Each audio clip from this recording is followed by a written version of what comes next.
Beliau semua diberikan kesehatan oleh Allah Subhanahu wa taala. Para orang tua, para suku masyarakat, juga ibu-ibu yang mudah-mudahan kita diberkahi dan diridai Allah Subhanahu wa taala. Yang terpenting remaja Mushola Al-Mabrur terus semangat, terus berjuang dalam menegakkan syariat Islam. Mudah-mudahan Allah berikan istiqomahnya. Alhamdulillah.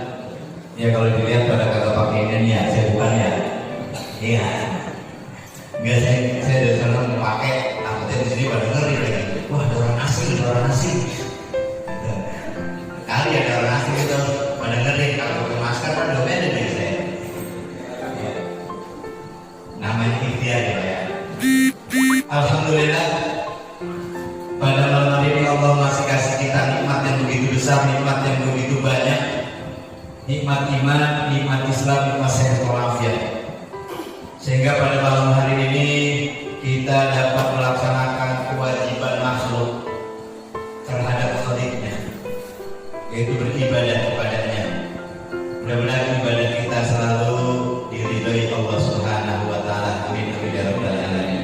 Selawat dan salam kita haturkan pada permantalan Nabi Muhammad sallallahu alaihi wasallam yang telah membawa kita umatnya dari alam jahiliyah yang penuh dengan kebodohan ke alam yang penuh dengan ilmu pengetahuan seperti sekarang ini. Hadirin hadirat yang dimuliakan Allah Subhanahu wa taala. Ya kalau habis maghrib ngasih kajian kayak gini, ujungnya lihat jam dulu. Ya, kita lagi bisa, kita lagi bisa. Alhamdulillah untuk kedua kalinya saya bisa bersilaturahmi, bermuajahah, bertatap muka ya di Mushola Al-Mabrur. Mudah-mudahan dengan bersilaturahminya kita Allah panjangkan umur kita, Allah murahkan rezeki kita, dan Allah jadikan kita yaitu orang yang selalu bersyukur kepada Allah Subhanahu wa taala. Amin amin ya rabbal alamin. Hadirin hadirat yang dimuliakan Allah Subhanahu wa taala. Kalau kalimatnya judulnya mah adab dulu baru ilmu, ilmu dulu baru amal. Karena Rasul aja diutus oleh Allah innama bu'istu liutammima makarimal. Nah di situ jelas Rasul diutus untuk menyempurnakan akhlak. Ketika akhlaknya udah baik, ketika adabnya udah ada, maka tinggal ngaturnya, nyetirnya, bawanya enak. Jadi adabnya dulu. Contoh, salah satu contoh ketika Rasulullah SAW diutus menjadi seorang nabi, apakah langsung dikatakan oleh Rasul bahwa minuman keras itu haram? Tidak. Minuman keras karena memang orang jahiliyah pada saat itu lagi senang-senangnya, lagi denger-dengernya apa yang namanya mabuk-mabukan. Sedangkan Nabi Muhammad baru diutus menjadi seorang nabi, menjadi seorang rasul, gak bisa langsung dibilang haram, gak bisa. Akhirnya turunlah ayat Lata Rasulullah antum sukaro, janganlah kamu sholat sedangkan kamu dalam keadaan mabuk. Mulai kaumnya sedikit-sedikit, kalau lagi sholat jangan dalam keadaan mabuk ya. Malah repot kalau lagi sholat mabuk. Ukuran-ukurannya kuliah kagak bisa habis tuh. Ya orang mabuk baca kuliah ya kafirun la amru mata dun kagak bisa habis. Ya. Jadi ketika dia lagi sholat gak boleh mabuk. Nah udah berjalan akidahnya, imannya udah mulai pada kuat, mulai dah tuh ya ayyuhalladzina amanu innamal khamru wal maisiru, terus dan mulai dah diharamin. Karena akidah keimanannya udah pada kuat. Itu dalam syariat. Ya. Nah al-adab. Ya saya biasanya memang bukan biasa ceramah, tapi biasanya lekaran. Kalau orang di sini orang minum harap lekaran, jadi saya punya contekan ini. Gak apa-apa ya, ada contekan. Ya, tuh. Jadi al-adabu, adab dulu. Apa sih itu adab? Bayar sulurin nafsi minal akhlakil hasanah. Apa-apa yang dilakukan sampai wal ulumul muktasabah. Ya, jadi ada hubungan ya, izin mau Bapak tulis ya. Al adabu di sini al awal al adab. Ya, adab dulu baru habis itu al ilmu. Baru al amal. Ya. Di sini dulu ditekankan. Kalau kita mengajari adab anak kita dengan adab yang baik, dari mulai umur 5 tahun kita ajarin yang baik-baik, 6 tahun kita ajarin yang baik-baik, sampai umur 7 tahun kita suruh tahu salah tahu, pasti mau. Karena 7 tahun disuruh. Kalau udah 10 tahun baru dipukul, tapi dipukulnya di tempat-tempat yang tidak berbahaya. Dalam arti Rasul memberikan tarbiyah pendidikan kepada kita. Adabnya, kalau udah diajarin adab bagaimana adabnya dia kepada orang tua, kepada Allah, kepada Rasulnya udah diajarin, tidak suruh sholat, bangun subuh pun nggak pakai disuruh. Kalau seandainya udah dibangunin subuh itu langsung. Kenapa? Adabnya udah ada. Ketika dia udah tertata adab yang baik, baru diajarin ilmunya. Syarat sah sholat kayak gini ya, rukun sholat ini ya, Nabi kita Muhammad ya, Tuhan kita Allah ya, kitab kita itu Al-Quran aja. Ya, kalau udah punya ilmu, maka dia akan beramal. Hati-hati orang yang beramal sekarang ini banyak yang kagak punya ilmu. Kalau di sini ada majlis taklim diajarin Ustaz datang. Kenapa? Karena banyak orang yang sholat, banyak orang yang beramal, tapi dia nggak punya ilmu.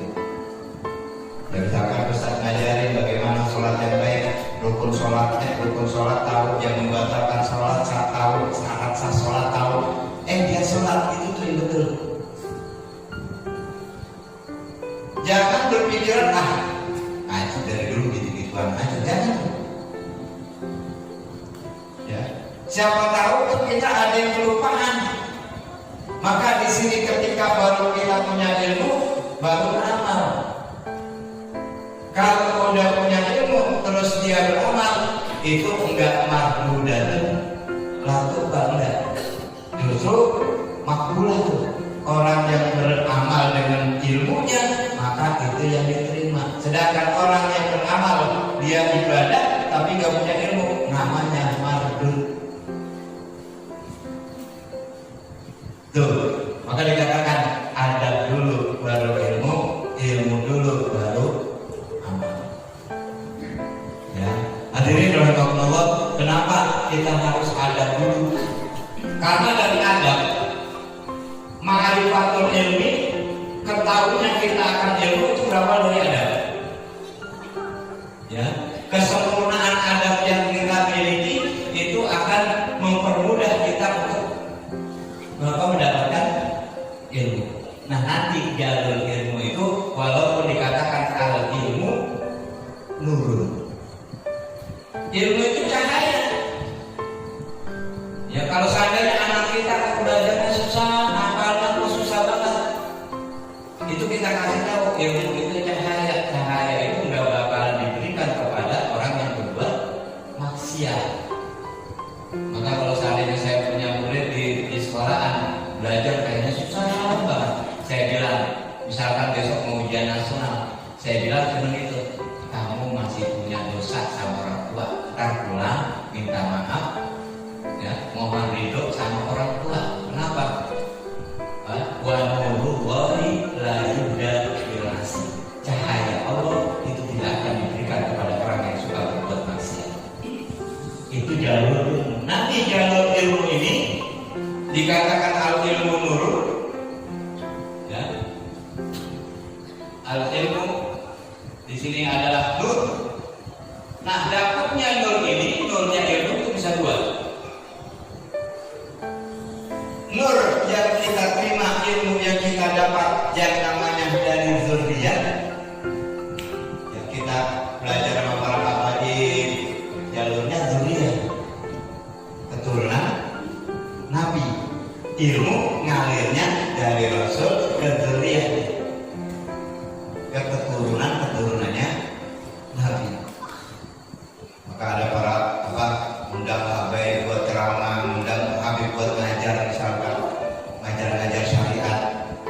itu jalur ilmunya, cahaya ilmu yang diberikan oleh Allah melalui jalur dzurriyyah. Bagaimana dengan para asatidz, para ustadz, para ulama yang ada di sekitar kita? Dia jalurnya jalur ulama. Al ulama warasatul, nah warasah jalurnya, ya warasatul. Jadi yang pertama itu jalurnya jalur dzurriyyah, yang keduanya jalur warasah, karena ulama itu pewaris para nabi. Ya. Nah, bagaimana dengan adab yang kita harus miliki dari ilmu yang ada di sini kita dapat dari jalur yang dzurriyyah dan jalur warasah, itu kita kudu punya adab yang pertama, adab kita kepada Allah, itu yang terpenting. Sampai doa aja harus punya adab. Kalau doa langsung Rabbana atina fid dunya hasanah, itu gak punya adab. Maka doa yang pertama pakai alhamdulillah rabbil alamin, hamdan syakirin, hamdan naim. Habis itu Allahumma sholli ala sayyidina Muhammad wa ala sayyidina Muhammad, baru kita. Itu bagaimana adab kita berdoa. Jadi gara itu, ya ayo kita berdoa. Allahumma inna nas'aluka wa nastaghfiruka, langsung minta.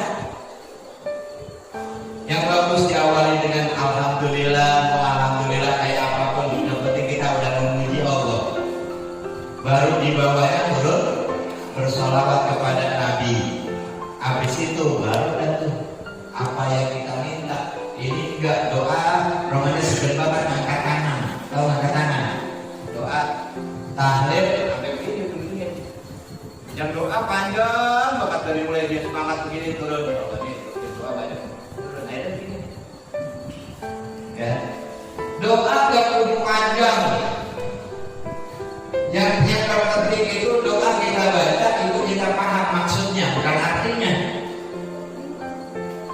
Maksud Rabbana atina fid dunya hasanah, maksudnya kita selamat di dunia dan di akhirat maksudnya. Oh iya. Ini panjang, udah minta rezeki, ntar diulang lagi, minta rezeki lagi, ntar minta rezeki lagi. Sehingga orang yang mengucapin aminnya itu ada rasa hati. Tahu banget. Justru yang kita inginkan orang yang mengaminkan itu ikhlas mengucapkan amin. Tahu terawih kalau imamnya lama, ya jangan yang menang. Ghairil maghdubi alaihim waladdallin. Pasti kalau orang yang di belakang mau apa? Amin. Protes saja sebetulnya. Aminnya amin gitu kan. Padahal kalau imamnya itu dalam arti cepat tetap maksudnya harus sesuai ya. Ghairil maghdubi alaihim waladdallin. Amin. Ikhlasan dikit. Kalau udah kesel, amin. Gitu tuh. Ya, terus aku bocah disuruh-suruhin dah. Amin. Amin. Kebetulan imam perasaannya lagi apa? Baperan misalkan imamnya, ya, itu amin gitu banget padahal. Ya. Hadirin hadirat yang dimuliakan Allah Subhanahu wa taala. Maka dari itu, maka adab itu ma'yu'addi bin nasi ila mahamidi. Ketika kita adab itu kita akan mengarah kepada sesuatu yang mengarahkan kita kepada tempat posisi yang terpuji. Ya, cuman giliran ada penceramah misalkan di sini ustaz dari luar salamannya bolak balik, giliran guru ngaji di sini cuma sekali doang begini, pulang ke rumah cuma begini doang begini, salah. Ya, jangan pilih-pilih. Kita bisa alir bakat sambil hakok dal sampai ke sono itu gara-gara guru yang ada di sini misalkan itu loh lebih kita utama. Ya, giliran ada penceramah yang terkenal dari salamannya bolak balik. Giliran ngobrol ngaji di kampung, tahu begitu doang, jangan. Ya, hati. seperti sekarang dan yang akan datang. Adabnya perlu. Kalau seandainya dia seorang ulama, seorang ustadz, misalkan dia tidak punya adab, berarti belum ilmunya belum ada. Karena banyak orang yang punya gelarnya sampai doktor, prof, yang di pemerintahan doktor, prof, belakangnya, tapi adabnya pada kagak ada. Sekarang bilangnya haram mengucapkan selamat Natal, disodorin amplop, boleh mengucapkan. Nah itu ya.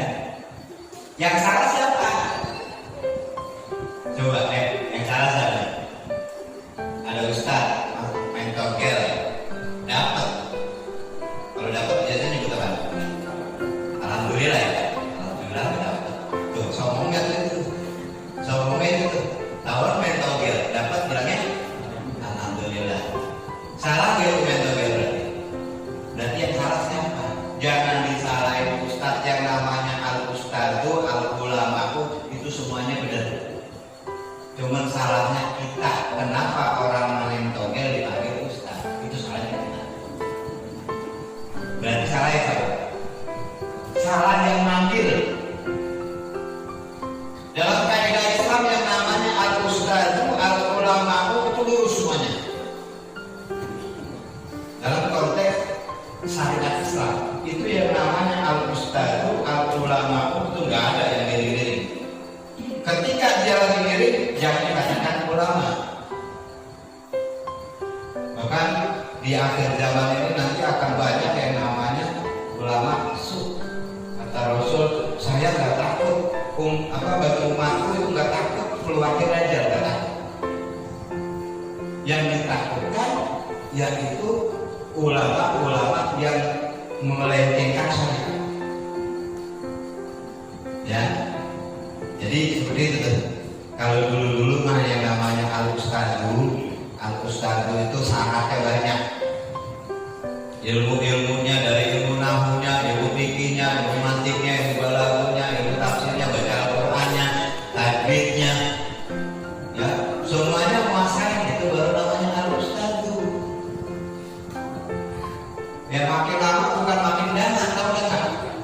Makin banyak ilmu. Di undangan hajatan kalau ditulis UST-nya marah. Itu kayak gitu bukan? Ya kayak itu bukan? Ya, karena itu gelar bukan gelar semata-mata gelar dari sekolah atau yaitu masyarakat meminta, tapi kalau itu langsung yang mengetuk hati berjamaah buat bisa manggil kalimat. Hadirin hadirat rahimakumullah.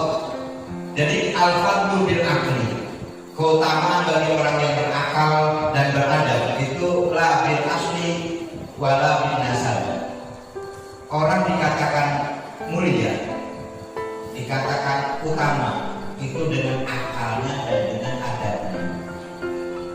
Ya, maka kalau orang-orang dulu nggak mau main jalan aja depan orang tua, enggak mau, dia mendingan dalam belakang.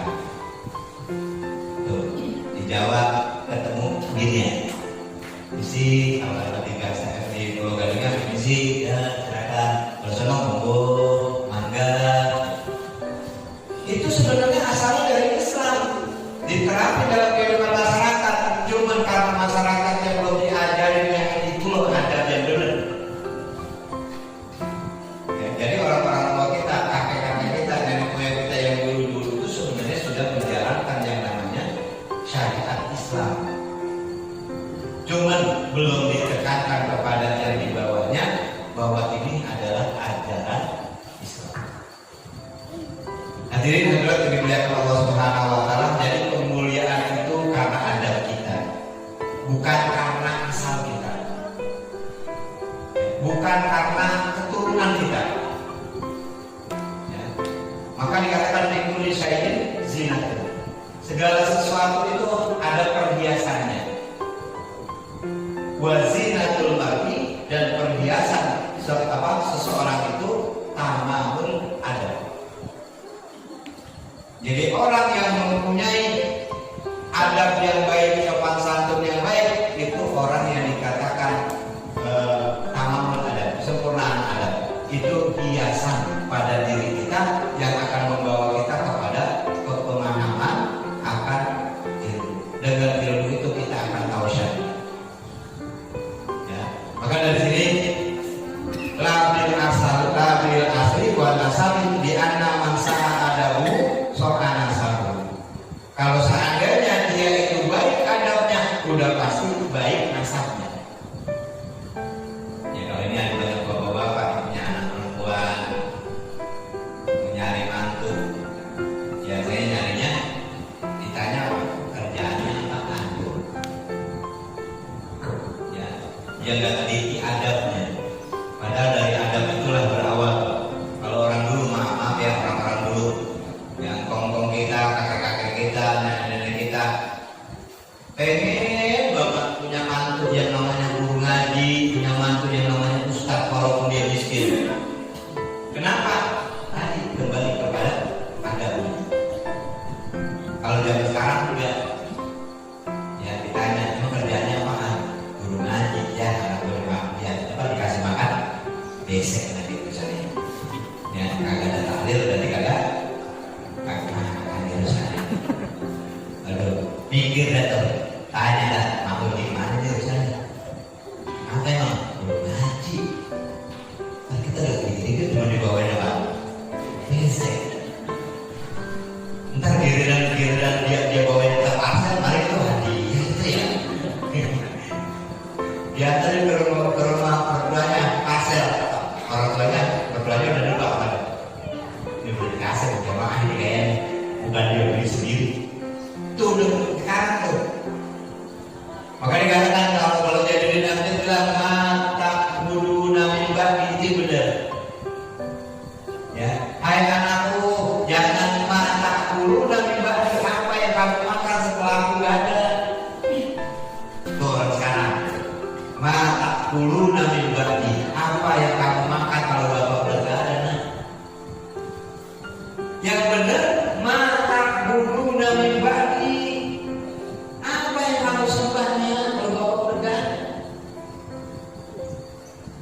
Maka kewajiban orang tua salah satunya yang paling dasar mengajarkan, mengenalkan anaknya syariat, termasuk mengenalkan siapa Tuhannya, siapa nabinya. Kalau orang tua nggak mampu, wajib bayar guru. Akhirnya panggil atau guru privat, wajib tuh. Ya, kalau kita nggak bisa ngajarin sendiri, tapi kalau bisa ngajarin sendiri ajarin. Kewajiban kita orang tua. Ini boro-boro bisa ngajarin, bapaknya berangkat gelap, pulang gelap. Emaknya nyusul habis bapaknya berangkat, emaknya berangkat lagi juga.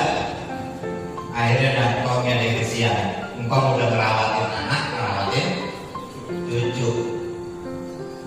Ada doa apa? Kalau di zaman terhadap inkotoa waladun soleh dan soleh, ada cucu yang soleh yang mendoakan kedua orang tua. Cucu yang soleh yang mendoain kaumnya ada nggak? Nggak ada. Yang ada waladun soleh ya mulai nambah anaknya yang doain. Hadirin hadirat yang dimuliakan Allah Subhanahu wa taala. Jadi dari adab ini tadi dikatakan di Indonesia sinatun, di dalam diri kita itu ada perhiasan. Tinggal kita lihat perhiasan apakah yang ada di diri kita. Ya, saya waktu kalau saya lagi baca absen saya tanya misalkan namanya Muhammad, ya Muhammad, tidak hadir. Tanya siapa Muhammad? Dia bingung. Muhammad, ya Muhammad saya. Ya siapa Muhammad? Maka dia harus kenali diri kita itu siapa. Maulana, siapa itu Maulana? Oh ya, kita ingat-ingat, oh saya orangnya begini. Kalau udah kenal diri kita, baru kenalin orang lain. Jangan belum apa-apa udah kenalin orang lain. Belum. Sombong banget.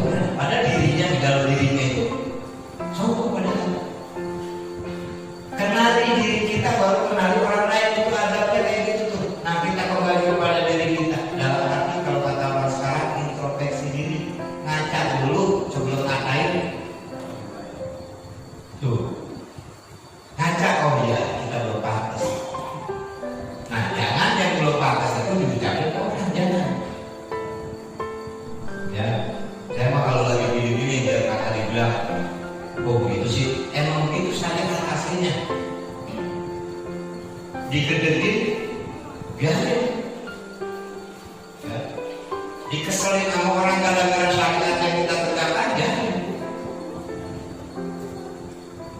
Karena di zaman-zaman sekarang yang dicari itu para ulama yang dibenci, yang sangat dibenci oleh banyak orang karena keputusan syariatnya, bukan karena orangnya. Tadi tuh, ya, yang dibilang halal jadi haram jadi halal. Nauzubillah, subhanallah. Nah dari sinilah kita berawal ketika kita udah menyempurnakan adab kita. Kalau di ilmu utlubul ilma minal mahdi ilal lahdi, ya, terus diwajibkan atas kita untuk menuntut ilmu. Thalabul ilmi fardhatun ala kulli muslimin wa muslim. Nah ada juga utlubu, carilah al adab. Ya. Tadi kan kalimatnya utlubul ilma minal mahdi ilal lahdi, thalabul ilmi fardhatun ala kulli muslimin. Nah sama adab juga kudu dicari. Kenapa? Kalau seandainya itu ada pada kita, itulah yang ada di materi yang ada di akal kita itu baik semuanya. Namanya maddatul akli. Yang pertama timbulnya maddatul akli. Yang kedua dalilun ala muru'ah. Kalau kita udah cari adab itu, maka akan timbul yang namanya kesopanan pada diri kita. Namanya dari tanda-tanda ayat-ayat yang merupakan kesopanan kita yang kuat. Etika yang ada pada diri kita itu akan keluar. Kalau kita udah mencari ilmu, ya. Apalagi sohibun filgur tadi. Adab yang kita miliki itu sebagai teman kita di dalam pengasingan. Dalam arti dikala kita lagi sendiri, lagi dalam hati kita yang lagi sepi, itu adab kita main. Kita mengatakan bahwa kita tidak dalam keadaan sepi karena kita masih punya Allah Ta'ala. Hatinya gak pernah kosong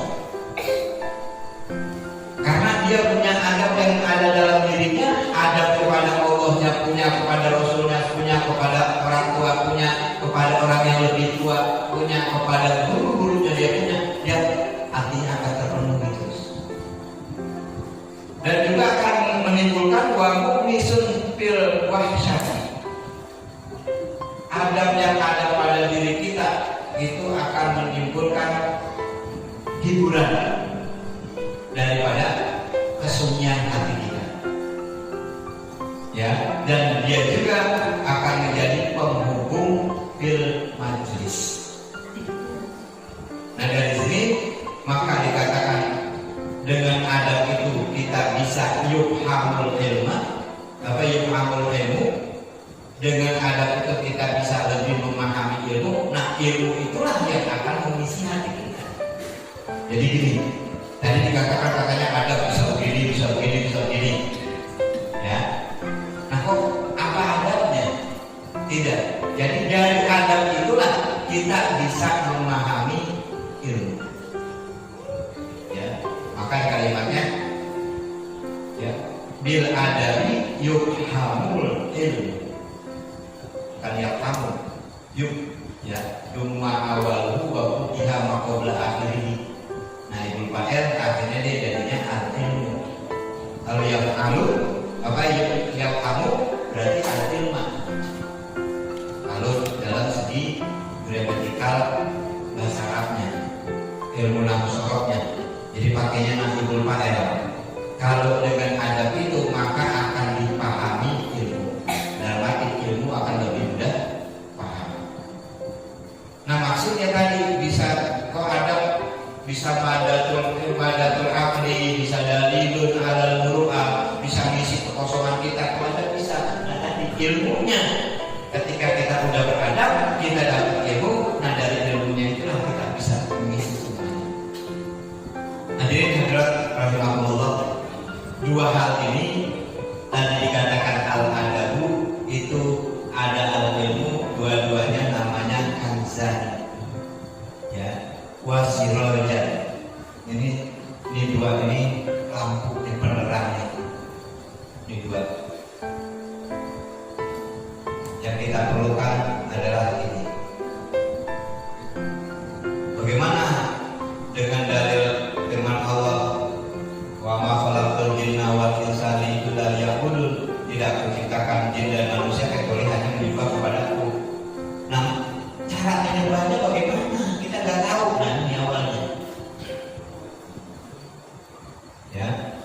Kalau udah dia punya adab, dia punya ilmu, mau diplesetin kayak apapun, nggak bakalan, ya, nggak bakalan ikut. Ya, kalau seandainya zaman sekarang makin zaman banyak aliran-aliran misalkan, ya, kalau di sini misalkan maaf kalau pakai kunut, yang pakai kunut kudu ikut. Bagaimana caranya? Kalau yang misalkan di sini pakai kunut, yang kagak pakai kunut kudu ikut. Bagaimana caranya? Itu seperti itu penting. Di mana dapatnya? Di sini. Di sini dapatnya. Cuman yang punya yang imam ini, yang supir ini kudu paham. Imam yang di sini kudu paham, dilihat, oh ini kampung banyak kan pakai kunut. Ikut imam. Jangan ngikutin dirinya. Oh di kampung pada kagak pakai kunut, kita pakai kunut, jangan pakai kunut. Kalau kagak kita jangan jadi imam, jadi makmum di situ. Tuh. Nah, terus bagaimana caranya? Imam kagak pakai kunut, kita memang pakai kunut. Bagaimana caranya? Ntar nanti lagi Ustaz. Ada caranya, ya.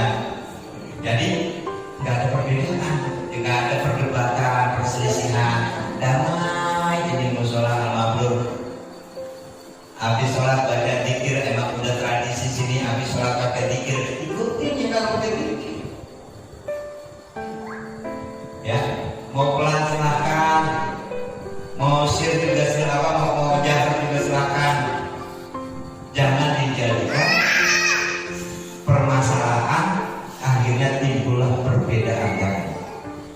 Kalau kita timbulnya perbedaan terus, orang-orang yang di luar kita pada sorak-sorak, kalau sorak pukulin lo, ayo depan kan sudah ada pelaga, dia udah pada naik pesawat, udah naik ke bulan, kita masih di sini aja berikuti yang namanya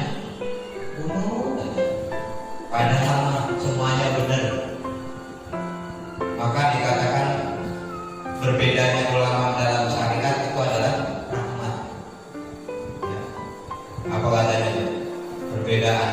Ada yang pakai kunut, ada yang pakai benar. Yang kagak benar itu yang ilmunya sedang-sedang tanggung. Ya, dia dapat dari gurunya. Emang kalau guru-guru awal dasar memang ngajarin dasar, nggak boleh. Jadi kalau seandainya Ustaz di sini ngajarin yang dasar itu, ada yang ilmunya udah tinggi, itu masih dasar. Bukan, salah. Karena memang jamaahnya kudu diajarin yang dasar dulu. Ntar habis itu baru yang lain. Contoh, ya contoh. Kalau kita wudhu, niatnya bagaimana wudhu? Orang-orang tua kita, ngomong kita, guru-guru ngaji kita ngajarin nawaitul wudu'a lirabbil hadasil asghari fardhon lillahi ta'ala. Itu yang diajarin wudhu kita waktu kita masih kecil. Ada yang niatnya lain. Nawaitu rokal hadasil asghari lillahi ta'ala. Beda yang pertama. Karena yang pertama tadi diajarin memang dasarnya masih kecil terus diajarin itu, nanti udah rada gedean dikit kasih bahwa ada niat yang lain dari selain niat itu. Kira-kira ada perbedaan ya kalau begitu? Gak bakalan ada perselisihan. Yang niat kayak gitu betul, yang niat kayak gini betul, yang niat kayak gitu juga betul. Yang sholatnya begini betul, begitu betul, begono betul. Yang kagak sholat tuh, yang kagak sadar kagak betul. Nah dari situlah sudah jelas ini dua nih yang terpenting bagi kita.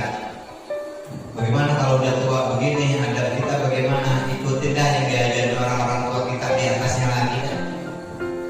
Sama orang tua kita cium tangan, saliman, ya masuk ke rumah kita diajarin orang tua assalamualaikum. Itu udah ada. Nah kadang-kadang yang zaman sekarang udah main habis pulang ngaji masuk ke rumah main apa ya? Lemparin aja dengan apa yang dicari? Quran, handphone. Ya, musuh kita di depan ini lebih banyak tuh. Dan dua hal ini, al-adabu sama al-ilmu, ini adalah dua perhiasan. Ya, dua penerang, dua perhiasan, dan juga dia itu dua petunjuk, namanya rosyad. Adab sama ilmu. Amalnya itu cuma tindakan kita aja. Karena ilmu kita udah ada, maka kita melakukan suatu perbuatan yang pasti dengan adab dan dengan ilmu mengarahnya kepada amal khairun.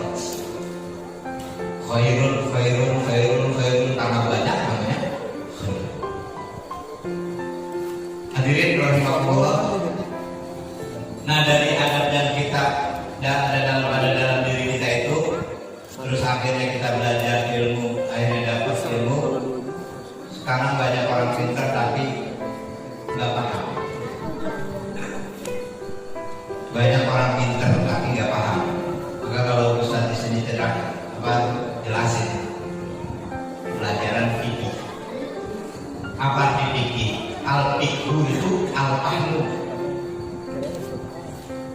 Ya. Fikih itu guru di sini ngajarin fikih, misalkan Ustaz kita di sini ngajarin fikih. Itu fikih itu al-fahmu. Ketika diajarin paham nggak? Paham. Nah itu namanya fikih. Ya, bukan dia harus pinter bahwa ini begini kan. Tapi kalau misalkan dia belum paham nggak bisa. Ya, ini air. Ya, kemasukan kotoran najis.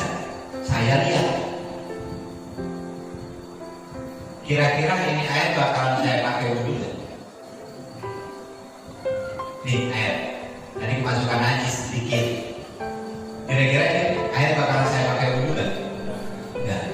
Ijtihad saya air ini najis. Ada orang datang, nggak tahu dipakai ini wudhu. Karena ijtihad orang itu air ini suci. Apakah air ini yang dipakai wudhu sama orang tadi itu sah? Sah.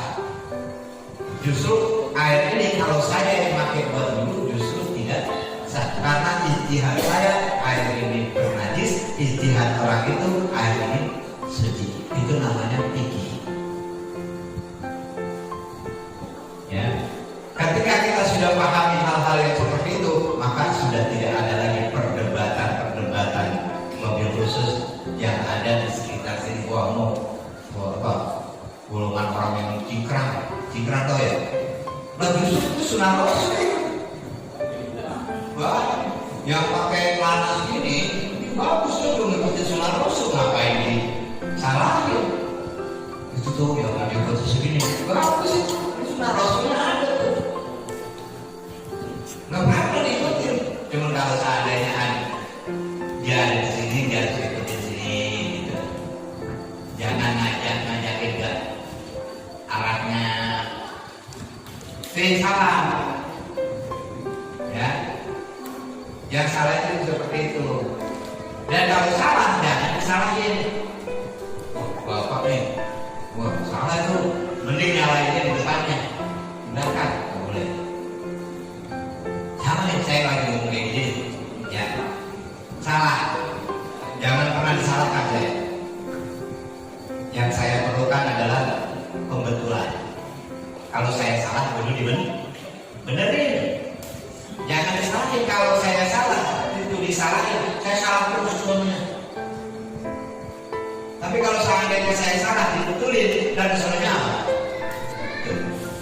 Maka kalau seandainya ada anak muda, apalagi nih anak muda ada acara-acara kayak gini ya, terus manggil ustaz-ustaz yang dari luar, ya, bapak-bapak jangan gendeng di luar, didiskusiin sama teman-teman remaja, ya, ngomongin enak begitu kalau gitu, timbulnya nggak ada perdebatan dah, ya timbulnya sama bareng, itu, nah inilah yang bisa saya sampaikan kalau menurut urusan ini tadi dari siapa gitu, kompromi satu, ya, jadi intinya adalah adab dulu baru ilmu.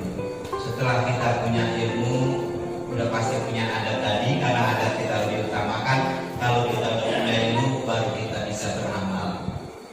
supaya amal yang kita lakukan itu enggak mardud.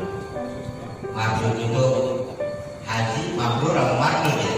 Kalau haji yang mabrur hajinya apa? Diterima. Kalau yang mardud, nah jangan sampai amal kita ini mardudatul la tuqbal.